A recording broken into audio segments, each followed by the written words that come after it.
Day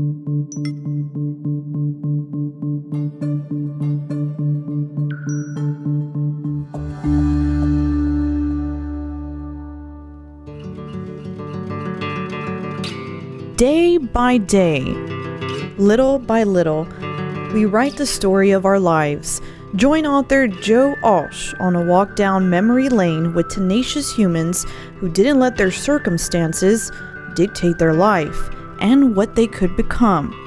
Welcome to the Lemon Tree Memoirs of Courage podcast. Welcome, everyone. I'm Joe. You're here today for our very first podcast, Memoirs of Courage, the Lemon Tree.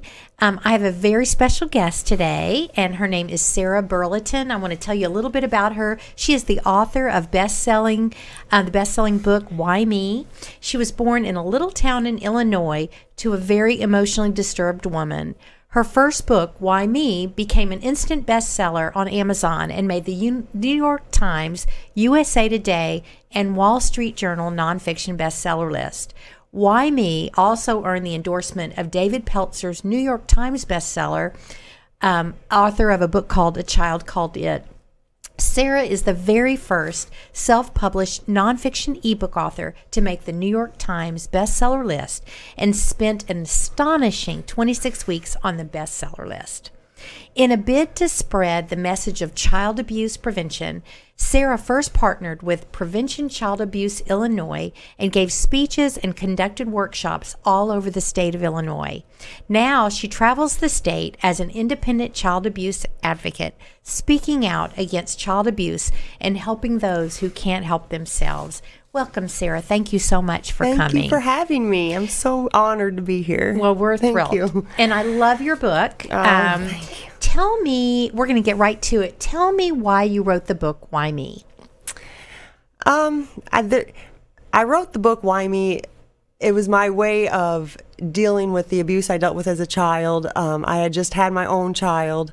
I had just let my mother kind of back into my life and out of my life. I was really struggling at that time, and I wanted to understand why I was hurt. I wanted to understand why my mom was a bad mom. I wanted to see if maybe I would turn into her from having a child. You know, I had my first child. I didn't know if I'd abuse my child. I didn't know what I was going to be like. So it was more of a exploration of myself and what happened to me in my past. And I know you wrote this story, and your story is amazing. Your book is amazing. It's a very quick read. In fact, I reread it last night just to prepare for today. It's one of those books you cannot put down. And what compelled you to actually publish? I know a lot of times people, therapists, counselors, school counselors say write it down, journal. You journal your feelings. But what gave you the courage to publish? Journaling is so important, and I think more and more people should do it. But for me, when I published it, I felt so good when I wrote the end. I felt so relieved and like, not that I had it figured out, but that I finally got my secret out. And I thought, this could help one person who maybe was 12 to 14 years old thinking about suicide or cutting themselves or starving themselves or dealing with abuse, who may read that and say, hey, there is a light at the end of the tunnel, and this isn't going to last forever, and the abuse isn't going to last forever. And I seriously just published it for that one person. So what is your target audience? So who did you write the book for? I wrote the book for 12 to 14-year-olds, basically. That was the time in my life where I was contemplating suicide the most, when I got my eating disorder, when I was doing very unhealthy things to cope with what was going on in my life. I think at that age, you could go either way. You could go bad or good. You could make horrible decisions because of your abuse, or you could move forward and make positive decisions. And I really would, that was my hope, was to reach kids of that age. I ended up reaching a lot more than just 12 to 14-year-olds, apparently. Well, and there are a lot of memoirs out there, and the memoirs for me that I love to read are those of people that have gone through that struggle and overcome. And you and I have talked, I grew up in a childhood that was very dark, and very abusive as well.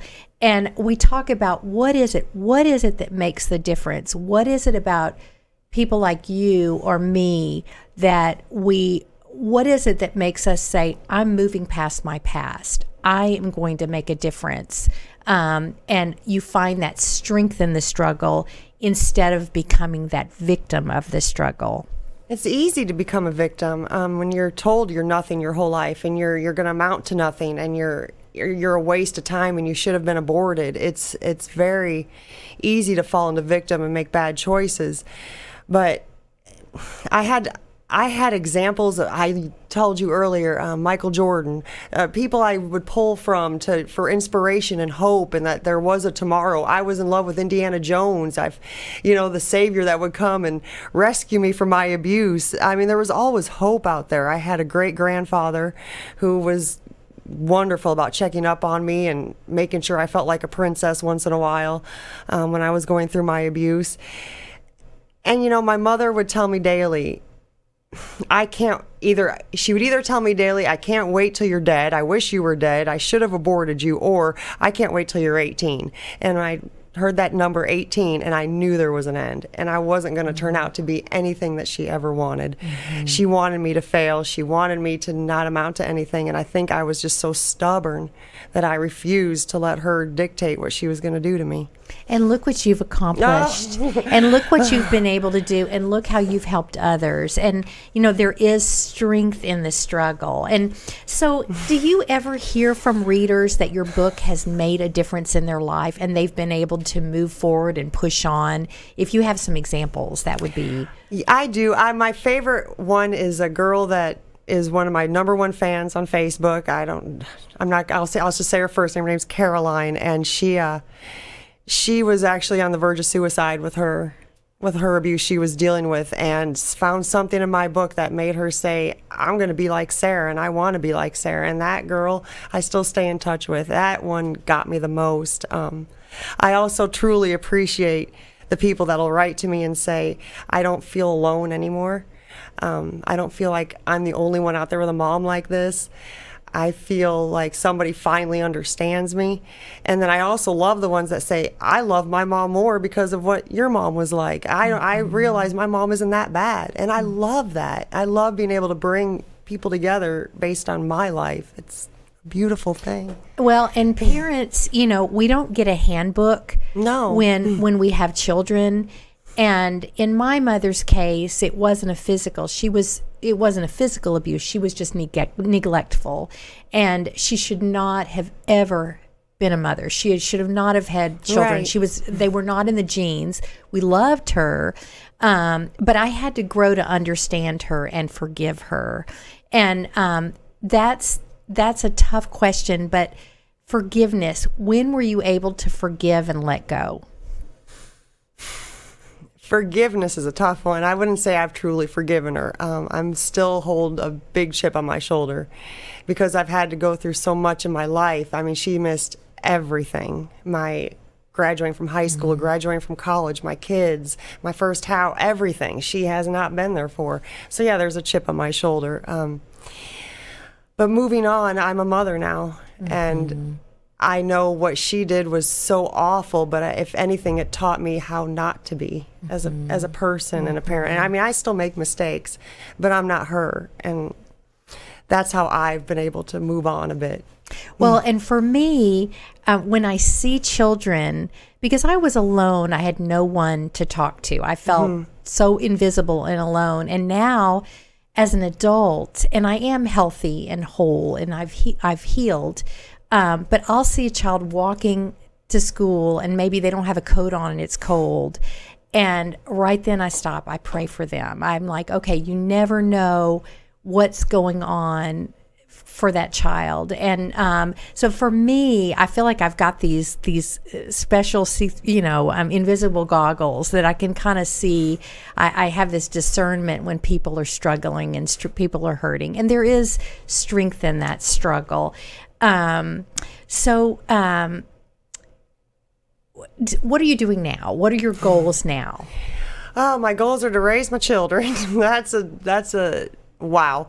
I'm working on my 7th book. It's going to be the wrap up. I'm naming it Sarah with an H.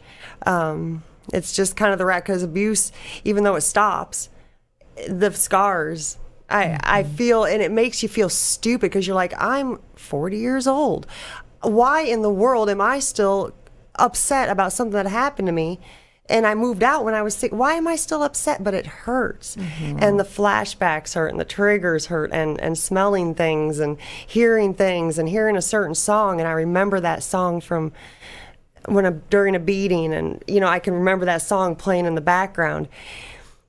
Moving on is a hard thing, and I think in this final book, I'm going to truly discuss what it's like to be an adult survivor of child abuse, how it's just not over just because I wrote a book or I had kids or I grew up. It hurts every day. Well, and you never forget, but there is a verse in the Bible that says, I will redeem the day. And I just see how your life, you have this wonderful relationship with your fiance, you've got wonderful children, a wonderful home, you've just been a success, and it's just such a amazing inspiration to so many people. So I know you speak to foster kids. Tell me some things you say, and what kind of environment are you in do you speak in homes or? No, the biggest one where I speak with the kids, they're all in these special programs at different schools, and they're all bussed into one auditorium. And so I'll speak to them all at once. And these kids are the ones that are in the system that are being hurt, split parents. They just got taken. Some of them just got taken out of their home. And those kids, all they want is someone who understands, that's not a therapist who is sitting in an office and is just listening for the hourly bill rate. They want to hear from somebody that actually felt what they felt. These kids want to come up and touch my scars. They want to touch my forehead where my skull's broken. They want to touch my scars where my mom burned me. They want to feel, because they need to understand they're not alone. And that's the biggest part of being abused. You feel so alone, so you become this soldier of you're going to do everything on your own, and it's a tough way to go through life. But they need, I think I give them hope. They say I give them hope. I know you struggled with anorexia, and you've got that book. And have you been able to help others with that book? I wrote Anorexic Annie, and I think anorexia is such a hidden disease. A lot of people don't like to even admit they have it. Just like they don't like to admit they're being abused, they certainly don't want to admit they're starving themselves, because when you say you're starving yourself, how many people look at you like you're crazy, like, what's wrong with you? Why don't you just eat? How hard is it to pick up food and eat? And it's not about that. Anorexia is about not having control over anything in your life and needing control over something. And I can control that number on the scale. I can control it. And I still struggle with that today. And you're open and share that in that book. So if there's someone that needs some encouragement with anorexia, and that one's called Anorexic Annie, because that was my mom's nickname for me when I was anorexic. She always had to make up nicknames for me. I have one kidney, which I was born that way with a problem, so she called me Kidney Kate, or Anorexic Annie, or when I was hit puberty, it was Thunder Thighs or Cow Hocks. There was always something, and so I thought it was very fitting to name my book after the nickname she gave me. Well, in the book, you talk about sending an email to your mother. I did. And can you share a little bit about that and her response? I had to say my goodbye, and I'm better at writing than anything. And I had to tell her exactly what she did, and I had to do it in a way to where she couldn't sit in front of me and just shake her head no and call me crazy. I just had to get it all out. And so I decided it was time to write to this woman and tell her exactly how she made me feel. And she just wrote me back and said exactly what she'd say to my face: God, you're crazy. And that was it. That was the last I've ever heard from her. I'm so sorry. Don't be sorry. I mean, I'm better off. I don't know who my real. I know who my real dad is, but I don't know him. Is he still alive? Yeah, and for a long time, I didn't even believe he was my dad, because My first memory of this man, he gave me up in a courtroom when I was 6 years old. I remember him signing me away to my stepdad. I remember this man signing me away. And then when I turned 18, this man called me. He got a hold of me through my stepdad, and I got this phone call from this man who claimed he was my dad. I met him. He didn't seem anything like me. Didn't look like me. Wasn't me. Swore it wasn't my dad, but just come to recently find out he actually was my father. So dealing with that abandonment of him walking out on me twice, and then my mom not even liking me, it's hard to deal with that. So that's pretty much what I'm going to be talking about too in my next book. Well, your story, you have such courage, and to be able to talk about it.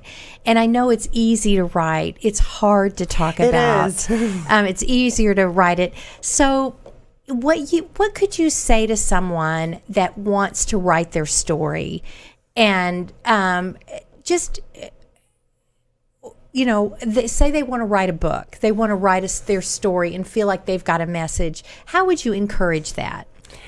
They need to write like they're journaling. They need to write for themselves and not for a reader. I wish I could go back to before I published Why Me, and before I even knew about Amazon and all that happened, and the New York Times, before I knew about customer reviews, because I just wrote to write without caring really what people thought. Just the only biggest thing I was worried about was grammar and spelling and were my paragraphs right. I mean, I didn't care. I wasn't aware of all that, and I think that's why it's such a success, because I spoke to a reader instead of talking at them. I let them in and be authentic. Don't try to fluff up things. Don't try to make up stories or fill in spots. If you don't remember what happened, don't write it, or it's going to make your whole story inauthentic. And don't embellish. Right, don't just embellish. Say it just like say it is. And if you don't think it's bad, it probably is. You know, I didn't think my abuse was that bad. When I put it out there, I was kind of embarrassed, like, oh gosh, people are going to read this and be like, if you knew what my mama did to me. But the more people read, I guess But that was normal for you. Yeah. So you didn't know, you didn't have a Right. comparison. Back to your publishing. I know you self-published through Amazon, and you shared this story with me today. How quickly was it that you said you just looked at Amazon and there it was selling? So you self-published in October of 2011, is that right? And so when did it start hitting the New York Times? It blew up at It got big at Amazon like right after that first December 2011, right after Christmas. And I think it's because everybody got new e-readers. I think that was a big Kindle year. But then once in 2012, towards the end of 2012, I actually just Googled my name and found out I was on the New York Times. I thought they'd send a letter or something, or an email, and be like, hey, congrats. And no, I Googled my name and I said, no, I'm on the New York Times. And then 26 weeks, and that was with no marketing, no advertising, nothing, just it was complete word of mouth. So I was so blessed and thankful. That's amazing.